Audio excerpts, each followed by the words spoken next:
Well, hello. Welcome back. I had recorded quite a bit, and now I have to re-record because I'm an idiot. So anyway, let's get to it. We are reviewing The Walking Dead Season 7, Episode 5, Go-Getters. Guess who the Go-Getters are? Everyone, I would say everyone but the Saviors, but they go get stuff too. Your stuff. Everyone's stuff. And then burn it to spite you. Alright. Mmm. Cheers. Monday. They suck. So we open with Maggie at Doc Carson's on Hilltop. Excuse me. And the baby is fine. The baby's fine, everyone. Maggie's fine. It's just a separation from not the placenta. Let's not worry about these trivial matters. Just know that there was trauma that did a little bit of damage, but not so much that it would harm the child, which is good. So we're still fine. We're still devastated though. So we come to this, reveal that Abe and Glenn's bodies are not at Alexandria. They are at Hilltop along with Maggie and Sasha. And that's where we are. We go to visit them with Maggie and Sasha, and um, we have the women um, there with their last belongings.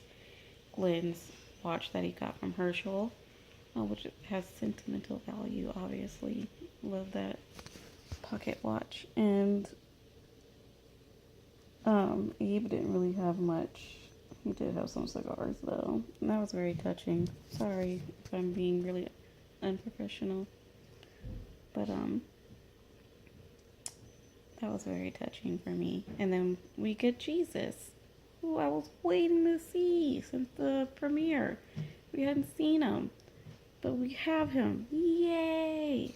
So, Jesus is there. He's talking to the ladies, and then here comes fucking Gregory.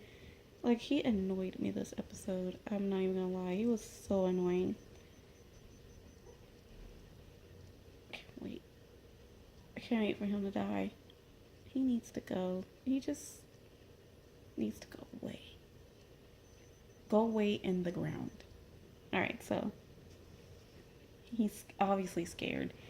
He doesn't want the Saviors to find out about their deal. And he was like, I thought, Rich, or whatever he called Rick. He didn't call him Rick, but it was like, that's not his name, boss. That's not his name.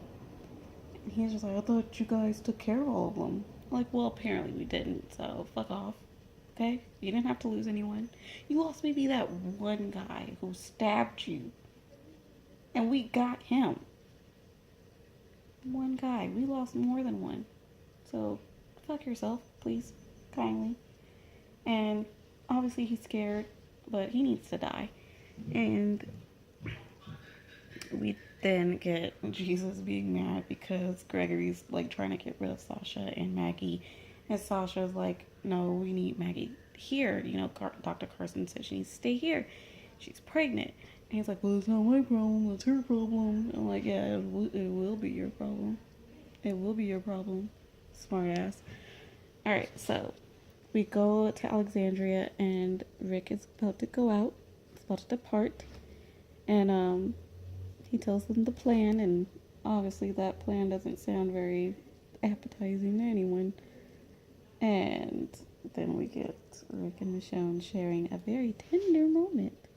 I was like, ooh, love birds. I don't feel awkward when it happens. I don't know why anyone else cares. And I just wanted to point out one thing.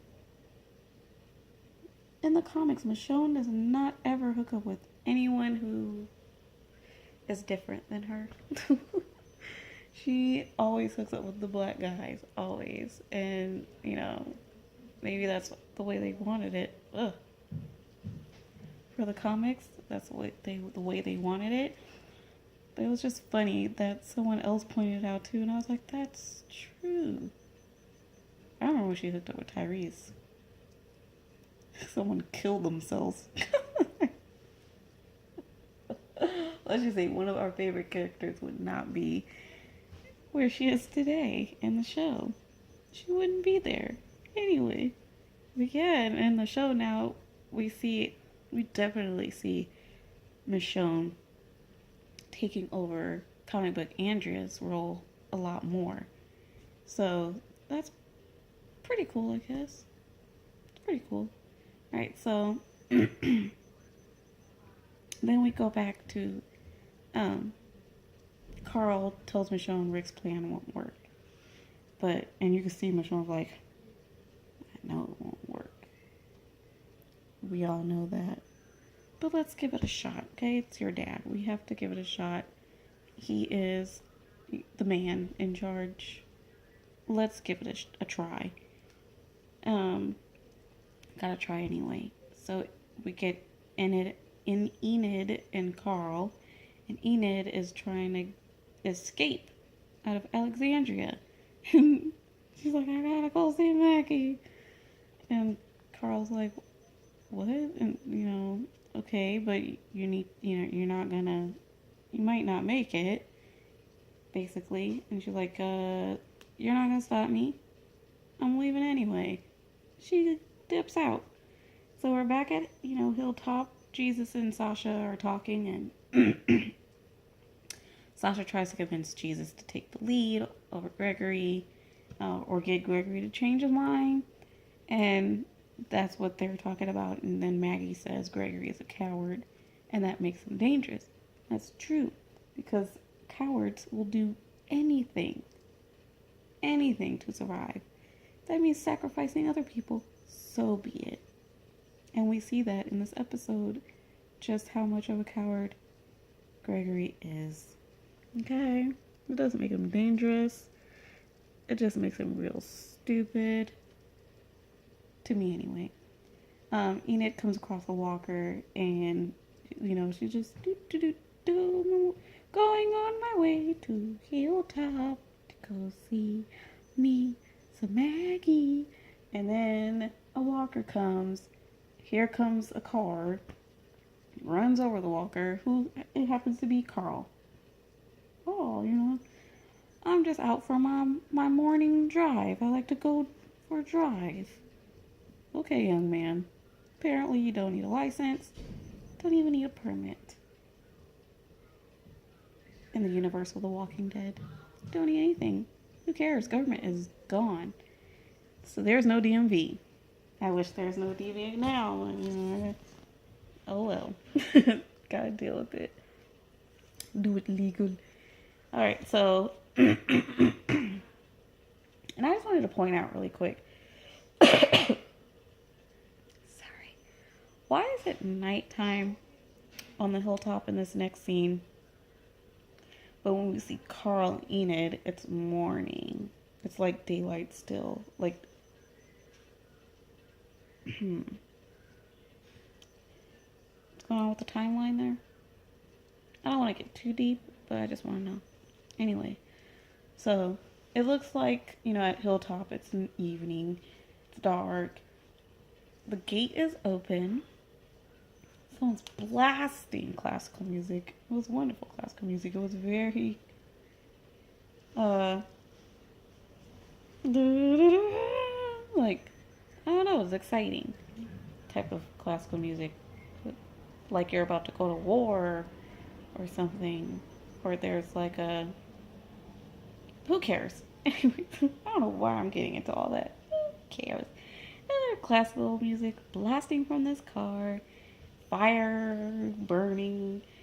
So Maggie, looks to Sasha, and Sasha says, she's gonna go turn it off. Maggie tells Jesus to help, and then she starts telling other people to help. And I'm just like, are we foreshadowing something here? Mayhaps. So she's taking over a leadership role a little bit. And Gregory, we see Gregory peeking through the window, and he looks like closes them back. He's just annoying. And I was just like, Jesus is like a ninja. He just comes in there, like swoops in there and takes care of business. So they handle that. They get it all under control, contain the situation. Perfect.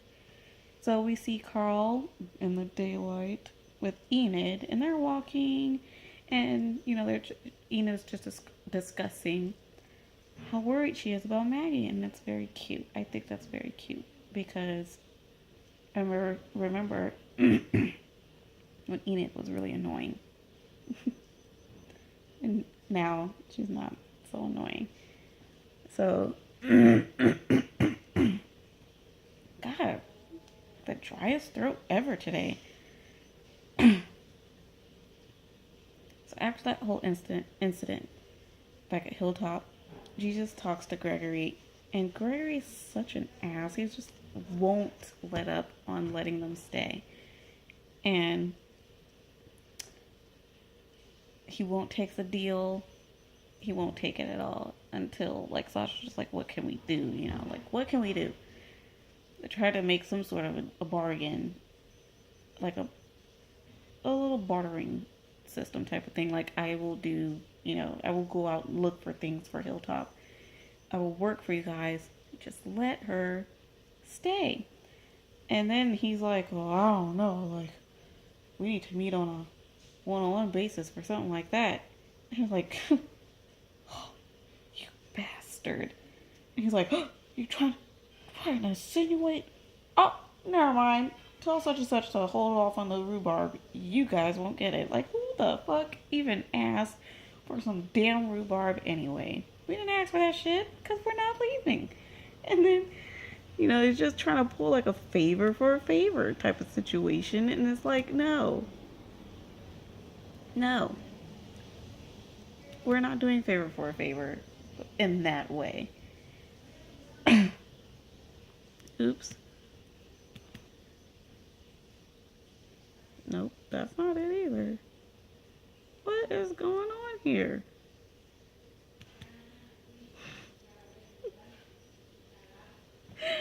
So I have it on my notes, and I'm just like, Gregory can't remember anyone's name. He keeps calling Maggie Marcia, and he won't take the deal. And, that's when he tried to insinuate favor for a favor, and that's when the saviors arrive. And he's like shitting bricks in his pants. He's just like, they find you here, we're all gonna be dead. Y'all need to get the fuck out of here. But then he tells Jesus, put them in the closet. Ugh. I'm an old lady, excuse me. So he tells them to put him in a closet while he goes meets with Simon. People keep calling him Trevor. And I think that's because he's for Grand Theft Auto, I guess. I had to figure that out. I didn't know anything about that, but I was like, who the fuck is Trevor? Like, I don't know, that's not his name. This is confusing. But his name is Simon, and he's like a mini Negan, just like the rest of the saviors. He's a mini Negan. I'm Negan. You're Negan. We're all Negan. Negan is everything.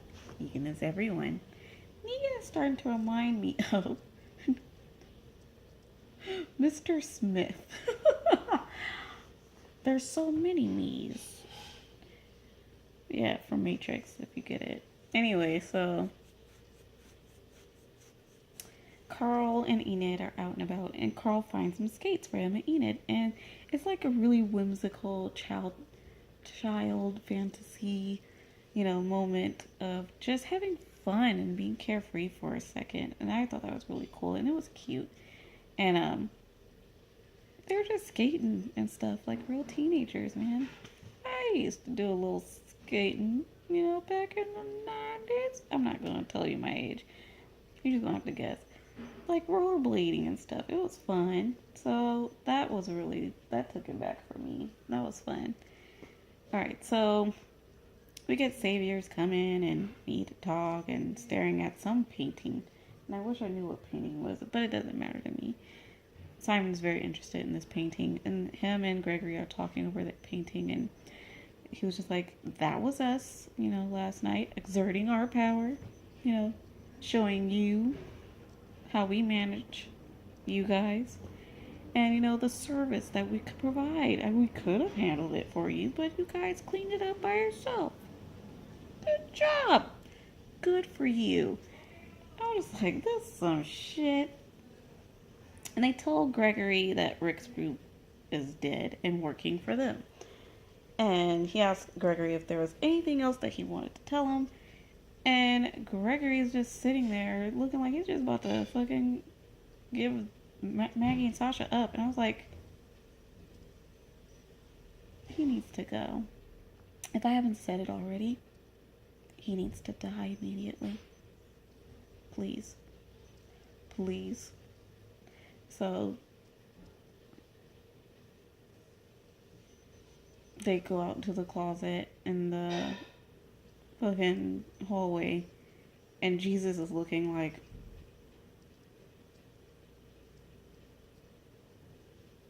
you ain't shit. You ain't shit. He opens the closet door, it's fucking scotch in there. Gregory looks surprised because he's like, oh. Because he was going to give up Maggie and Sasha. He really was. And then, funny that he gives fucking Simon the scotch. And Simon's like, I don't like scotch personally, but Negan will really appreciate it. And I'm not going to tell him that it was from you. I'm going to tell him it's from me. Because I want the credits. I want the credit for it. So, you snooze, you lose. So, he gives him the scotch, and Simon was like, you put the scotch back in the box. He's like, you can slide it back in, please, with a period. Put it back. You ain't keeping it. And, then they commit to taking half of their shit. Basically, half is whatever they say half is. It's not really half. It's whatever they say half is. Just so no one gets that misconstrued, because Negan already explained it in the last episode of Service, that half is whatever I say it is. So if I say this is half, then it's half. Half could actually be the whole motherfucking thing. But to me, it's half. Because I want all of it. So, then at the end, he tells Gregory to kneel. And Jesus shakes his head. He's just like, you bitch. You is a bitch. You a bitch. You know that. It was funny. For me, it was funny. Because I was just like, look at him. Kneeling. Alright, so Carly needed to show up to Hilltop, and he figures it out that Carl didn't come along just to escort her. He came so he can kill Negan, But, he ended up getting a little smoochy smooch, got a little kiss kiss. A little teenage puppy love situation. I wasn't mad at it. I was like, alright, get you some, Carl. Get you a little kiss. I mean, he's a teenager. She's a teenager. This is what teens do. As long as they're kissing. As long as they're kissing. We don't need nothing else. Alright, so after all that, and Gregory's like, I told you to put them in the damn hallway closet. He's like, no. Jesus said, no, you said to put them in the closet. You didn't say hallway closet. So they're in his bedroom. He's like, what if they would have came in here in my personal space? And who cares? Maggie punched the fuck out of him. I wish you would have put a little more oomph into it. But this was good enough for me. He still received the message. You're no longer, in charge as much as you think. And she tells him, you don't get my name right. You don't get it right. He's took Glenn's pocket watch, and he's like, it's a waste just sitting out in the rain. Who cares? Who cares? It was not yours, thief. So Sasha tells Jesus to see if he can find out where Negan lives. and to keep it between them. And Jesus is like, I could do that. I could do that. So Maggie finds Enid by Glenn and Abe's graves, and they share a meal, and she tells her a story about how she's oh yeah, during the whole Walker thing, um, your girl Maggie comes out with a tractor and just power drives through the car that was playing the music, and that's how the music was able to stop. And she tells Enid about how she did that to this boy's car, who I guess probably did her wrong. So don't mess with Maggie. She'll get you. She'll get you back. You fuck with her, she's gonna fuck with you. And Sasha walks in, and she's all like, "What are those balloons there for?" And the balloons, Enid put them there as a way of remembering. And then Maggie gives Enid the pocket watch, and that's her way of remembering Glenn. So we got the last scenes of Sasha, like we hear someone sharpening a knife as we see the group, the saviors, go back into their vehicles.